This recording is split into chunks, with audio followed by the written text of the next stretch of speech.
एवं मैं हूं पुष्पा और मेरे YouTube channel your guide Pushpa में आपका स्वागत है। प्रधान शिक्षक की तैयारी के क्रम में हम लोग यूनिट 3 का सेकंड चैप्टर देखने जा रहे हैं। फर्स्ट चैप्टर सिलेबस और कैरिकुलम पाठचर्या और पाठ्यक्रम पढ़ चुके हैं। सेकंड चैप्टर बाल विकास है। तो बाल विकास का अर्थ क्या है, बाल मनोविज्ञान क्या है और इसका अधिगम के साथ क्या संबंध होता है, इसके बारे में ये वीडियो है। तो चलिए शुरू करते हैं।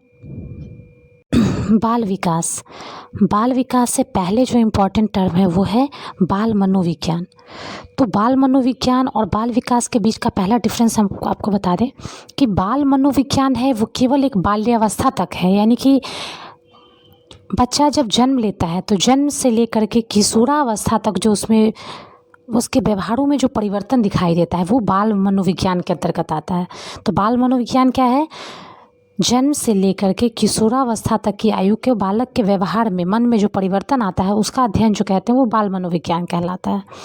और बाल विकास एक व्यापक क्षेत्र में है, बच्चे के सर्वांगीण विकास से संबंधित टर्म है।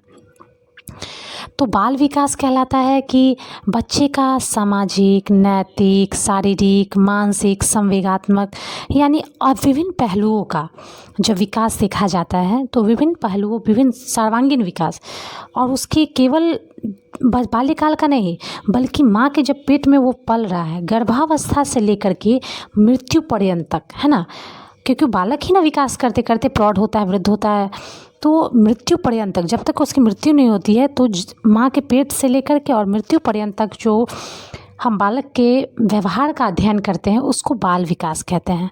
और हरलॉक महोदय ने इसके बारे में बताया था कि बाल विकास जो है वो बाल मनोविज्ञान का ही एक विकसित रूप है, एक व्यापक दृष्टिकोण है।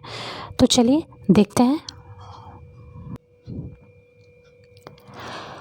बाल मनोविज्ञान दो शब्दों से मिलकर बना है। बाल मनोविज्ञान, बाल का अर्थ है बालक, अर्थात वह प्राणी जो प्रौढ़ की श्रेणी में नहीं आया है उसे बालक की श्रेणी में रखा जाता है।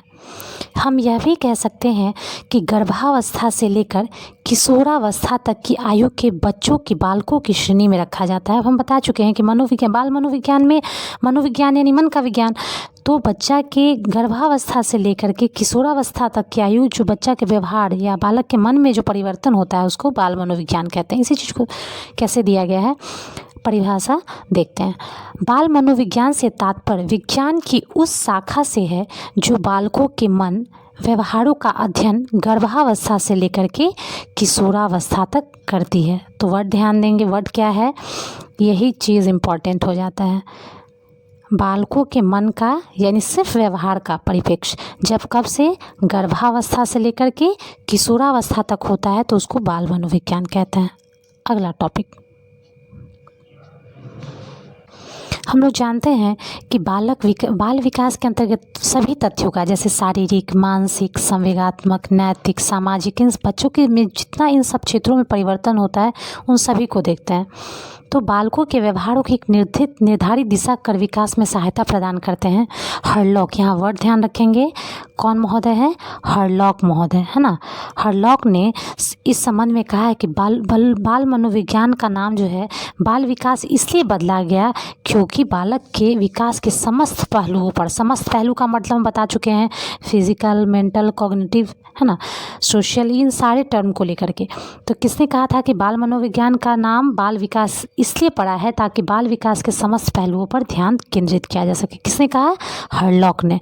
बाल मनोविज्ञान किस में तब्दील हुआ? बाल विकास में, ताकि सभी पहलुओं पर बालक के ध्यान दिया जा सके।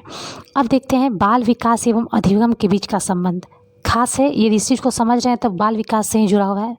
अब जानते हैं कि किसी बालक का शारीरिक विकास यदि अच्छे से होगा तो उसका निश्चित है कि उसके अधिगम भी बहुत तीव्र और स्थायी रूप से होगी। संज्ञानात्मक विकास भी उच्च श्रेणी से होगा। सामाजिक विकास का भी उस पर प्रभाव पड़ेगा और अधिगम पर भी उसके प्रभाव पड़ेगा। यदि अच्छी श्रेष्ठ सामाजिक स्थिति में है, सामाजिक विकास उसका श्रेष्ठ तरीके से हुआ है तो उसका अधिगम में प्रभावशालीता उसका दिखेगा। संवेदनात्मक स्थिरता भी उसमें नजर आएगी। कब? जब वो बाल विकास ढंग से हुआ है, संवेगात्मक उसका पहलू ढंग से हुआ है तो उसके अधिगम पर भी इसका असर पड़ेगा। तो इसको देखते हैं। शारीरिक विकास के सर्वश्रेष्ठ होने पर अधिगम की प्रक्रिया तीव्र एवं अस्थायी रूप में होती है, इसके विपरीत स्थिति में मंद होती है। दूसरा, संज्ञानात्मक विकास की उचित स्थिति ही अधिगम को उच्च एवं स्थायी बनाता है। यदि संज्ञानात्मक विकास बच्चे का ढंग से हुआ है बाल विकास के अंतर्गत, तो अधिगम क्या होगा, निश्चित है कि उच्च और स्थायी होगा। तीसरा, सामाजिक विकास की प्रभावशालीता ही प्रभावी अधिगम का मार्ग प्रशस्त करती है।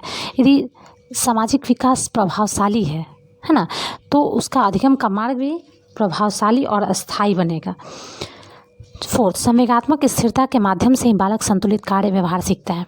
अब वो क्या करेगा कि यदि संवेगात्मक स्थिरता है बालक में, जैसे बहुत ज़्यादा क्रोधी नहीं होना, बहुत ज़्यादा धैर्यवान, है ना, दयालुता, स्थिरता, तो इन सारे गुणों का जब उसमें संवेगात्मक स्थिरता आता है तो बालक के अधिगम में भी उसके संतुलित व्यवहार दिखता है। तो ये हम लोग का अभी का टॉपिक रहा, बाल मनोविज्ञान क्या है, बाल विकास क्या है और बाल विकास एवं अधिगम के बीच क्या संबंध है। उम्मीद है ये तीनों पॉइंट आपको बहुत क्लियर हो गया होगा। आप चाहे तो स्क्रीनशॉट ले लीजिए, इजीली आपको पता चल जाएगा, स्क्रीनशॉट ले लीजिए। तो अब हम लोग मिलेंगे, अगला टॉपिक जो हमारा रहेगा आज ही अपलोड करेंगे, बचपन को प्रभावित करने वाले मनोसामाजिक कारक। ठीक है, मिलते हैं नेक्स्ट वीडियो में। वीडियो पसंद आ रहा है तो लाइक कीजिए, शेयर कीजिए और सब्सक्राइब अधिक कीजिए, मुझे भी खुशी होगी। Thank you.